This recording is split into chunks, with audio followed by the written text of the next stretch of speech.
Graças ao HD, 4K e a capacidade de enquadrar quadro a quadro em nossas cenas favoritas da Disney e Pixar, os fãs de cinema descobriram momentos ocultos e pedras preciosas que os cineastas nunca quiseram que o público comum notasse. Quão curiosos são os carros da Pixar? Que direitos autorais a Disney estava roubando antes mesmo de possuí-los? E como a Disney sugeriu a morte de alguns dos nossos personagens mais queridos? Vamos muito além de alguns caminhões da Pizza Planet aqui. Prepare-se para pausar, retroceder e descobrir alguns dos momentos mais loucos de pausa dos arquivos da Disney e Pixar. Get your popsicle!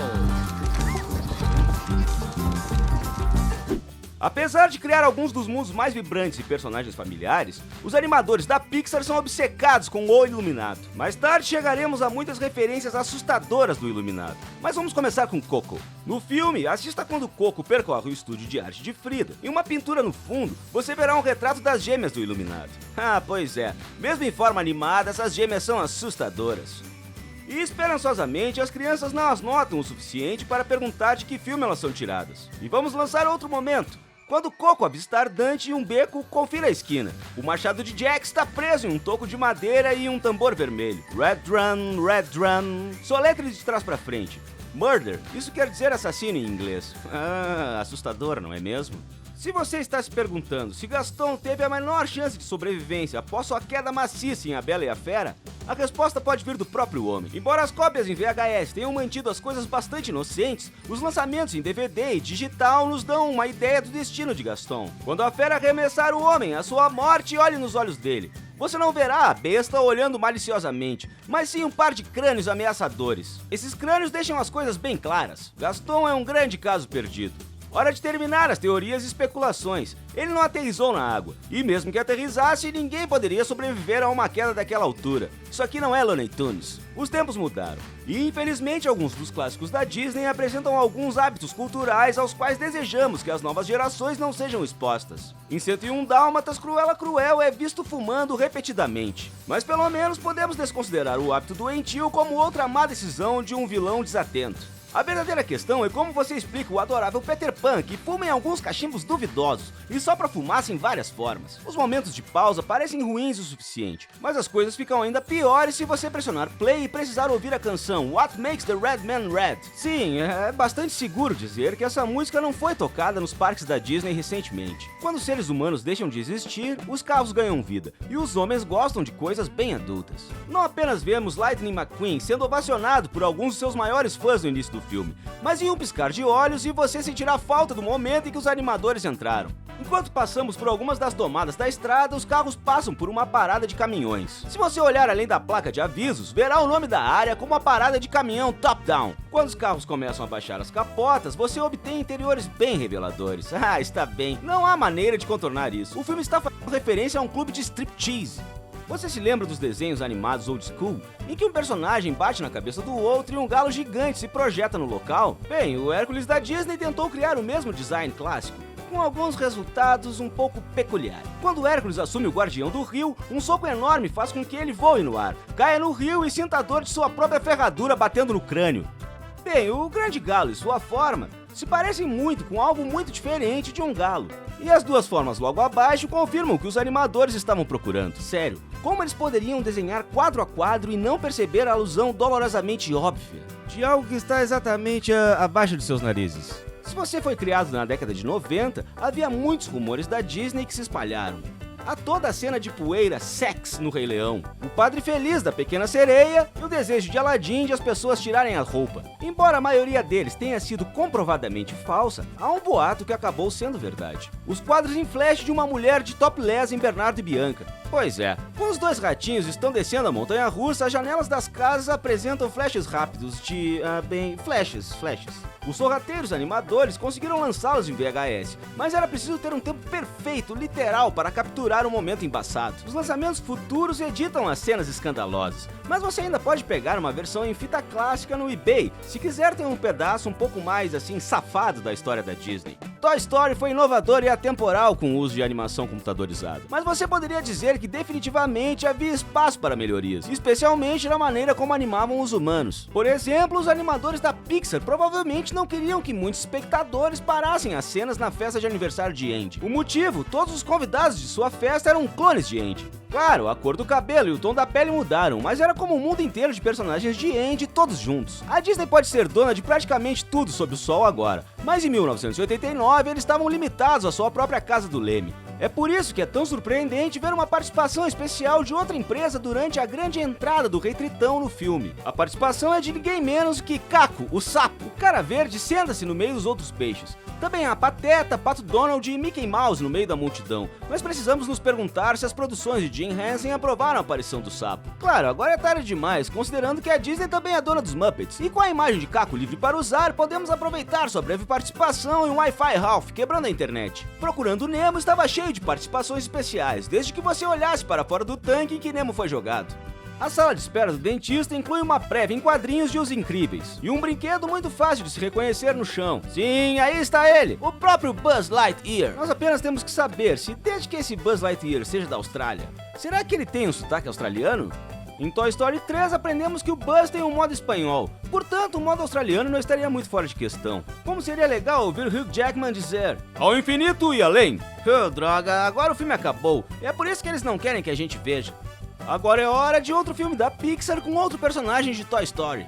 Estamos olhando para você, Rex. O Dino está longe de ser extinto no futuro, quando ele aparece com a coleção de guloseimas de Wall-E escondida dentro de sua casa improvisada. Você pode ver Rex saindo entre alguns pinos de boliche. Quanto mais se pensa sobre isso, mais triste parece ver Rex por lá.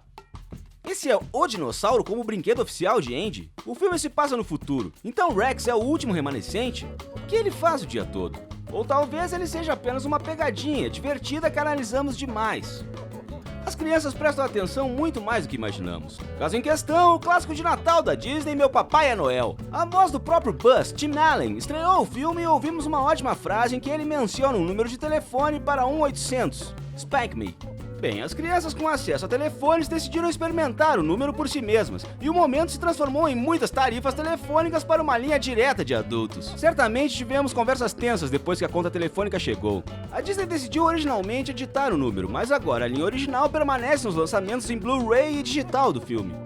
Randall Boggs pode ter sido um monstro maligno e trapaceiro que ficou emocionado ao extrair os gritos das crianças, mas ele definitivamente sabia o que fazia. Em uma linha descartável da Monstros S.A. original, Randall mencionou como os humanos pegavam o pelo dos monstros e os transformavam em capas de assento de vaso sanitário. Todos rimos e ignoramos a citação até 11 anos depois, quando a linha finalmente valeu a pena. No curta do Toy Story Festasaurus Rex, olhe atentamente para o assento do vaso ao lado do banho de Bonnie. A coisa toda é projetada no padrão do pelo de Sully. Isso significa que Sully foi capturado e transformado em uma tampa de assento do vaso sanitário? Outra peça de humor sombrio, daqueles engenhosos animadores da Pixar.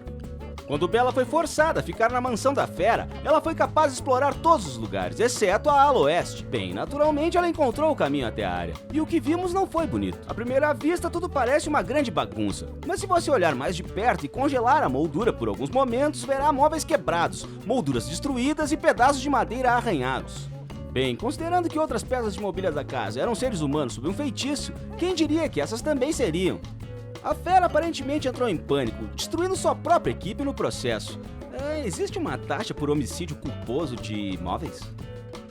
O filme musical Fantasia é dividido em vários segmentos, mas nenhum deles foi mais controverso que a Sinfonia Pastoral. O curta segue um grupo de centauros e centauretas planejando uma celebração festiva juntos. O problema aqui vem na forma de Girassol, um retrato descaradamente racista de um servo das centauretas.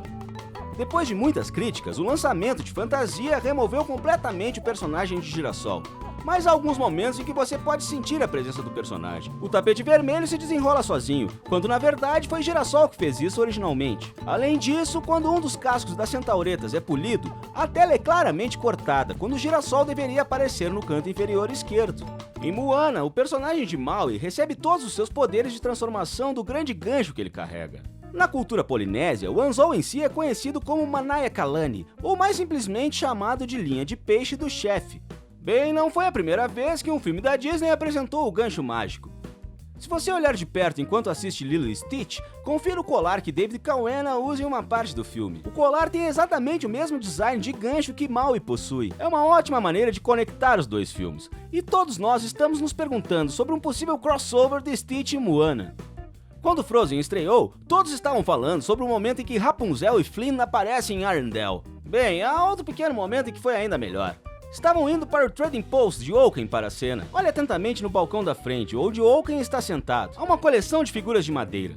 Agora, confira o da extrema esquerda. É o Mike, da Monstros S.A. Assim como a escultura de Sully em Valente e a estátua de Mike em Frozen, temos oficialmente uma conexão entre a teoria da Pixar e os filmes tradicionais da Disney. Deixe os portões dos boatos se abrirem! Toy Story 3 tomou a decisão de envelhecer Andy, e rapaz, ele passou por muita coisa na adolescência. Ele tem um quadro de avisos inteiro, cheio de itens. Mas há uma coisa que os animadores da Pixar provavelmente desejam apagar do filme. Os filmes da Pixar são conhecidos por provocar futuros filmes com divertidas pegadinhas. E nesse eles decidiram colocar esta placa. O único problema? A Pixar cancelou a produção de Newt quando o enredo do filme era muito semelhante ao filme de animação Rio. Nossa, isso é que eu chamo de desperdício de uma boa história para uma boa pegadinha futura. Nós já mostramos como o Rex era o único brinquedo que restava na coleção de Wall-E, mas sua casa de guloseimas tinha outro suporte interessante. Quando vimos Wall-E pela primeira vez em 2008, não pensamos em nada do velho andador enferrujado da coleção de robô. Um ano depois, estávamos assistindo Carl em Up e juntamos 2 e 2. De alguma forma, de alguma maneira, Wall-E conseguiu coletar o andador de Carl, confirmando que o adorável homem finalmente conseguiu se reunir com Ellie. Nós apenas nos perguntamos aonde exatamente Wall-E encontrou o andador. A Disney pode dominar as bilheterias, mas também quer encher seus parques temáticos. Então, por que não lançar um pouco de promoção cruzada a cada chance que conseguir? Em Hércules, eles tiveram essa chance durante a música Eu Não Digo Que Não Estou Apaixonado. As musas se transformam, cantam e fornecem muito entretenimento visual para a história de Hércules. Em um ponto durante a música, as musas se alinham, então vemos apenas esculturas de suas cabeças. Elas não parecem familiares? Bem, elas são colocadas quase exatamente como os fantasmas sorridentes do passeio da mansão mal-assombrada da Disney. O momento é uma grande homenagem aos fantasmas cantores. Já era hora de termos um filme da mansão mal-assombrada. Não, já existe um. Bom, já era hora de termos outro então. A visão de Zootopia do mundo dos animais foi uma grande paródia do nosso mundo humano. Os animais usavam roupas, as preguiças trabalhavam em mesas e recebemos muitas referências engraçadas de cultura pop, todas em forma de animal. Um dos momentos mais criativos é quando vimos Judy usar seu MP3 player. Enquanto ela busca suas opções de músicas, vários artistas são verdadeiros cantores, mas com seus nomes remixados em trocadilhos de animais. Enquanto alguns deles são inofensivos, há outros em que os pais devem ter cuidado com o filho ao procurar músicas com conteúdo explícito. Exemplos incluem Kanye West, Foo Fighters e Guns N' Roses. Os artistas reais são muito fáceis para as crianças descobrirem, e apenas alguns minutos no Google podem gerar muitas músicas não destinadas ao público médio de visitantes da Zootopia. A versão live action de Mowgli, o Menino Lobo, teve a chance de preencher os papéis de voz dos animais com muitos atores famosos. Bill Murray dublou Baloo, Lupita Nyong'o dublou Raksha, e Christopher Walken emprestou seus vocais icônicos ao Rei Louie. Walken não dublou apenas o Rei Louie, mas o diretor Jon Favreau aproveitou a oportunidade para destacar um dos maiores momentos de atuação de Walken, quando ele apresentou o Saturday Night Live. Seu infame esboço de cowbell o acompanha há anos, quando ele pronunciava a frase "precisamos de mais cowbell" repetidamente. Bem, quando Mowgli entra na casa de Louie, ele encontra um cowbell entre sua coleção de itens. Há um momento divertido para os adultos assistirem. Um dos momentos mais estranhos de Frozen deve ser quando o Duque de Weselton decide dançar com Anna. Os movimentos são uma combinação bizarra de mãos esquisitas e movimentos de cabeça. Se a dança parecer familiar, você pode se considerar um fã orgulhoso do seriado caindo na real. A dança foi tirada do movimento Chicken Dance, passo a passo, e esse é o ponto principal da piada. A dança deles não se parece em nada com uma galinha. Infelizmente, essa é uma das únicas pegadinhas de caindo na real que a Disney nos deu, mas Tony Hale fornece a voz de Fork, então não temos muito como reclamar. Você já ouviu o mito sobre os lemmings, que são tão burros que os seguirão em qualquer lugar, inclusive logo acima de um penhasco? Bem, em Zootopia o clichê é tomado de frente quando os lemmings saem do banco e Nick é capaz de vender a todos eles todos os sorvetes, um após o outro. Acontece que todo o mito foi inventado pela própria Disney. Voltando a 1958, a Disney lançou o documentário White Wilderness, e uma grande parte contou com um grande grupo de lemmings pulando de um penhasco e eventualmente se afogando. Os animais foram essencialmente forçados a cair no penhasco, e a edição astuciosa fez a coisa toda parecer que havia muito mais bichos dando um grande salto. E agora a Zootopia expandiu a lenda urbana, mantendo-a viva por mais uma geração inteira, que pensam que esses simpáticos animaizinhos não passam de estúpidos roedores. Uau, que coleção de momentos! Mais alguma coisa que perdemos? Com quais você realmente ficou surpreso ao ver? Você também adora caçar pegadinhas nos filmes da Disney? Bem, deixe-nos saber nos comentários. Obrigado por assistir, não esqueça de curtir o vídeo e se inscrever no canal para mais conteúdos do Se Liga!